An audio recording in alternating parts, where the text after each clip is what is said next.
নাতির আবদারে আজ বাড়িতে খাসির মাংস হচ্ছে। রবিবার দুপুরে খাসির মাংস আর ভাত জমে যাবে, তাই না? অবশ্য শুধু মাংস ভাতই না, তার সাথে হচ্ছে কেওড়ার টক আর কচুর ফুল ভাজা। তো চলো তোমাদের সাথে গল্প করতে করতে আমি রান্নাটা করে নিই।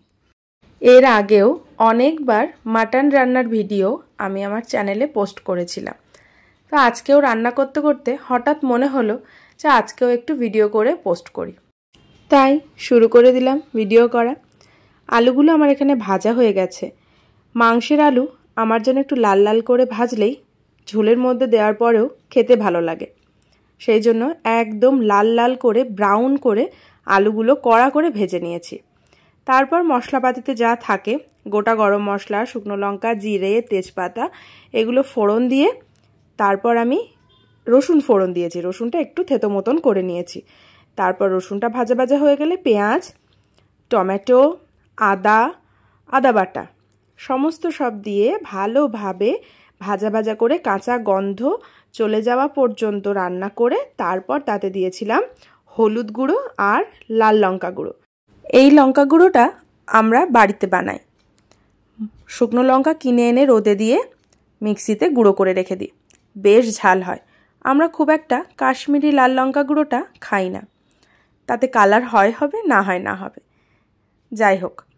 তো দেখো, মাংস দিয়ে কিন্তু আমি বেশ অনেকক্ষণ ধরে কষাই। বিশেষ করে মাটন রান্না করার সময় তো আমার অনেকটা সময় লাগে, কিন্তু আজকে রান্না করতে আমার বেশি সময় লাগেনি, কারণ পরিমাণটা ছিল অল্প। 1 কেজি 200 মাংস রান্না করছিলাম আমি আজকে।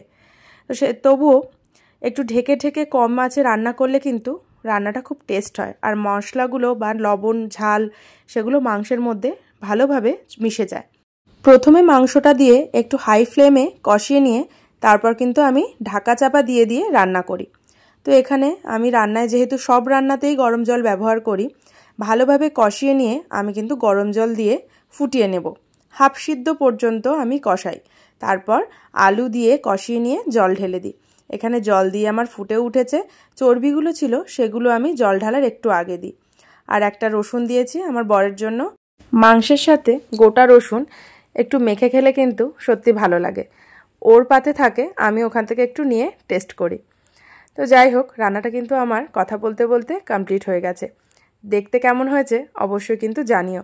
খেতেও খুব সুন্দর হয়েছিল, খুব সুন্দর সেদ্ধ হয়ে গেছিলো। যেহেতু আমি ঢেকে ঢেকে রান্না করি, সেই জন্য মাংসের ভেতরে সমস্ত রকম ফ্লেভার, লবণ ঝাল সব কিছু ভালোভাবে মিশে যায়। তো দেখতেই পাচ্ছ কত সুন্দর সিদ্ধ হয়ে গেছে মাংসটা, একদম টেনে ছিঁড়ে খেতে হচ্ছে না।